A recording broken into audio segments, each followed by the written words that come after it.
तलाउ अलैया, अभी सितारे इतने जमीन के करीब हो गए कि सारी जमीन रोशनियों से जगमगा उठी। रब्बुल आलमीन ने ऐलान किया कि दुनिया वालों, तुम छोटी छोटी लाइटें लगा के मेरे मुस्तफा का मीलाद मनाते हो।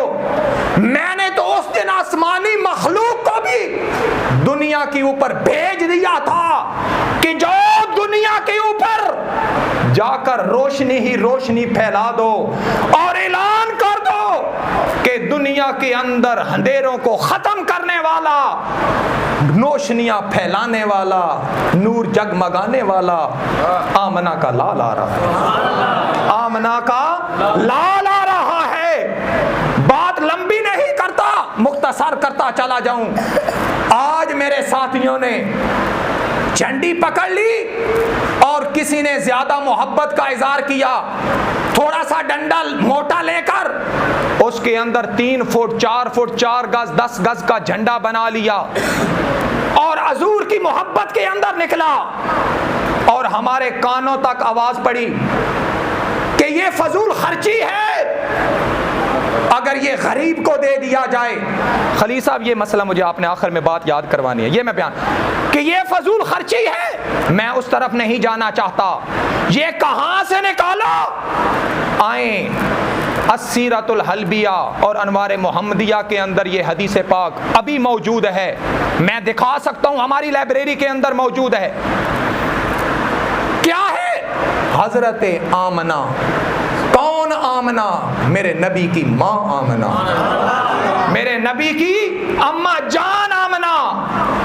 और विलादत का सबसे ज्यादा कोई ऑथेंटिक अगर दलील और दलाइल हो सकते हैं तो माँ से बढ़कर और कोई नहीं हो सकता, जिसकी गोद में आमना का लाल आ रहा है। हजरत आमना फरमाती है, दुनिया वालों, जब आमना का लाल मेरी गोद में आया, अल्लाह ने मेरी आंखों के सामने से सारे पर्दे हटा दिए, सारे पर्दे छट गए। मैं अपनी चरपाई पे थी, पूरी दुनिया इस तरह थी जिस तरह हथेली के ऊपर दाना होता है। आप फरमाती है सारे पर्दे छट गए। आप फरमाती हैं रई तो सलासत आलाम, मैंने 3 झंडे देखे जो आसमान से फरिश्तों के हजूम के अंदर आ रहे हैं।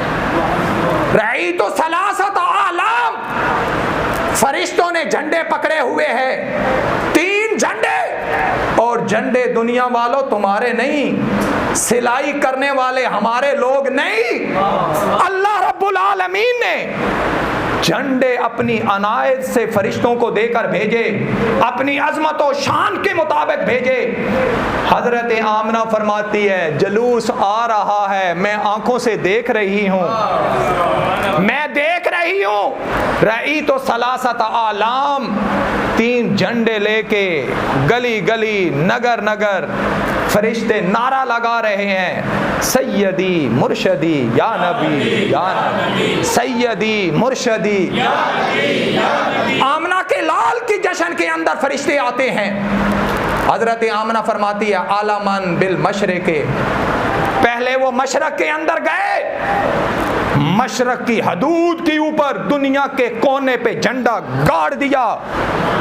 आलामन बिल मशरिक व आलामन बिल मगरिब, उधर से जुलूस निकालते हुए मशरक से चले, मगरब के किनारे के अंदर पहुंच गए। आलामन बिल मगरिब, मशरक से झंडा गाड़ के मगरब के अंदर गए और वहां एक मगरब के किनारे, दुनिया के आखिरी किनारे पे वहां एक झंडा गाड़ा। और गाड़ने के बाद आमना तीसरा कौन सा झंडा था? वह आलामन अला ज़हरिल कहबा, कहा आए काबा को बुतों से सजाने वालों, तुम्हारा वक्त चला गया, अल्लाह के घर को पाक करने वाला आमना का लाल आ रहा है। फरमाया आलामन बिल मशरिक व आलामन बिल मगरिब व आलामन अला ज़हरिल कहबा। एक फरिश्तों ने झंडा कहबा की छत पे लगा दिया। तो बरादराने ज़ी वक़ार, कोट ये करना चाहता हूं कि अगर आज आज मेरा भाई झंडी पकड़े, हमें फजूल खर्ची याद आ जाती है। और अगर हमारे घर के अंदर कलीन डाली जा रही है, फ्रिज खराब हो गया, इसे ठीक कराने की जरूरत नहीं, नया खरीद लिया जाए। एलडी ये छोटी है, स्क्रीन को बड़ा लिया जाए, बेटे जिद करते हैं। कलीनें डाली जा रही हैं, महल तैयार किए जा रहे हैं। उस वक्त तुझे याद नहीं आता कि मेरे हमसाए में गरीब यतीम भी रहता है, गरीब यतीम भी रहता है। हम कहते हैं दीन इस्लाम ये कहता है कि ए मोमनो, यतीमों का जरूर सहारा बनो, गरीबों के ऊपर हाथ जरूर रखो, बेवों की खबर जरूर लो, लेकिन हर एक चीज का अपना महल और मकाम और वक्त होता है। फरमाया खुदा की इज्जत और जलाल की कसम, अगर तेरे दिल के अंदर उनकी मोहब्बत होती तो जब तू मकान बना रहा था, घरों की चीजें खरीद रहा था, उस वक्त भी तुझे गरीब याद आ जाता। आमना के लाल की विलादत आई, उस वक्त तुझे गरीब यतीम आ गया। वो तो खुद यतीमों का सहारा था, वो तो खुद बेवों का सहारा बन के आया था। लेकिन रब्बुल आलमीन ने फरमाया हर वक्त का एक महल और मकाम और वक्त होता है।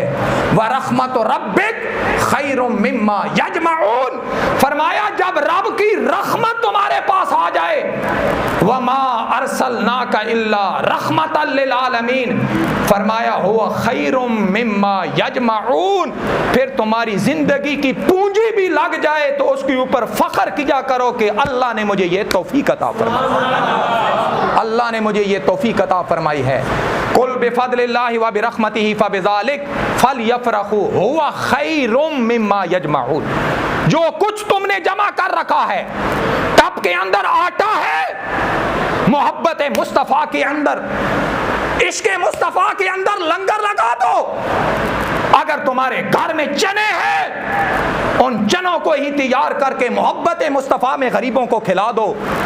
हजरत शाह वलीउल्लाह मुहद्दिस देलवी फरमाते हैं, जहां से बात शुरू हुई थी, आप गैबर तो नहीं गए, बस मैं बात खत्म करने लगा, आखिरी बात। हजरत शाह वलीउल्लाह मुहद्दिस देलवी अपने वालिद गिरामी के बारे में लिखते हैं, जहां से बात शुरू हुई थी कि छोटी मोटी बड़ी चीज ना देखी करो, आप फरमाते हैं कि मेरे वालिद गिरामी हजूर की मोहब्बत में हर साल जश्न मनाया करते थे, हर साल जश्न। विलादत बासादत का वक्त करीब आ रहा है, आप फरमाते हैं कि हमारे घर में कुछ भी नहीं था। वालिद साहब परेशान थे कि हजूर की मिलादत का महीना है, मैंने मिलाद मुस्तफ़ा में लंगर भी लोगों को खिलाना है, लेकिन कुछ नहीं, परेशान है, क्या किया जाए। अल मुख्तसर, अल्लाह तबारक व तआला ने महबूब को गरीबों का भी नबी बना के भेजा था ना। ये तो नहीं कि जेड़े सिर्फ कड़ा तो लंगर खुले पकैन उन्हांदे ही नबी आई, गरीबां दा भी तो नबी यही आई ना, उन्हांदा भी तो दिल करदा ना। हजरत शाह वलीउल्लाह मुहद्दिस देलवी फरमाते हैं, हमारे घर में कुछ भी नहीं था, वालिद गिरामी ने थोड़े से चने लिए, घर में मौजूद थे, उन्हीं को तैयार किया, भूना वगैरह गरीबों के अंदर तकसीम कर दिया कि मेरे नबी की आज विलादत है। आप फरमाते हैं मेरे वक्त जाग गए, रात को मैं सोया, रात को सोया, क्या देखता हूँ कि हजूर के सामने सारे लंगर लगे हुए हैं कि हजूर आज मैंने आपकी मोहब्बत में ये पकाया था, हजूर मैंने ये पकाया था, आज मैंने ये पकाया था, हजूर खुशी का इज़हार फरमा रहे हैं। लेकिन हज़रत शाह वलीउल्लाह मुहद्दिस देलवी फरमाते हैं कि मेरे वालिद गिरामी कहते हैं मेरी खुशी की इंतहा है कि क्या हुआ, मैं क्या देखता हूँ कि नबी करीम सल्लल्लाहु अलैहि वसल्लम ने अपना दस्ते मुबारक निकाला और उस पूरे लंगर में से सबसे पहले चने उठाए और चना उठा के मुंह के अंदर डाला, कहा ले शाह अब्दुल रहीम खुश हो जा, अल्लाह ने तेरा कबूल किया। तो बरादराने ज़ी वकार सबीलें लगाई जा रही हैं, सबीलें लगाई जा रही हैं, फजूल खर्ची है। आए हजूर की विलादत हुई, हज़रत आमना फरमाती हैं, हदीस पाक है, हज़रत आमना फरमाती हैं हजूर की विलादत बासादत का वक्त करीब आया ना, तो मुझे शरबत पेश किया गया। शरबत, जब शरबत मुझे पेश किया गया ना, तो आप फरमाती हैं कि मैंने पीना शुरू किया तो मुझे फरिश्ते कह रहे हैं और पी लो और पी लो, और आप फरमाती हैं वो कहते रहे, मैं पीती रही, मैं पीती रही। जब मैं खूब सैर हो गई ना, तो मैंने कहा भाई बड़े ही शरबत अच्छा था। तो हजूर की विलादत के ऊपर ना अल्लाह तबारक व तआला ने हज़रत मरियम, हज़रत आसिया, उन सब को हजूर की विलादत के ऊपर हज़रत आमना के पास भेजा था। आप फरमाती हैं जब मैंने वो पिया ना शरबत, तो हज़रत आमना फरमाती है जब मैंने कहा ना मैंने ज़िंदगी में ये शरबत नहीं पिया, ज़िंदगी में, तो मुझसे उन्होंने पूछा भाई क्या था उसके अंदर, क्या अनोखापन था कि ज़िंदगी में तुमने ये शरबत नहीं। वो कहती हैं कि वो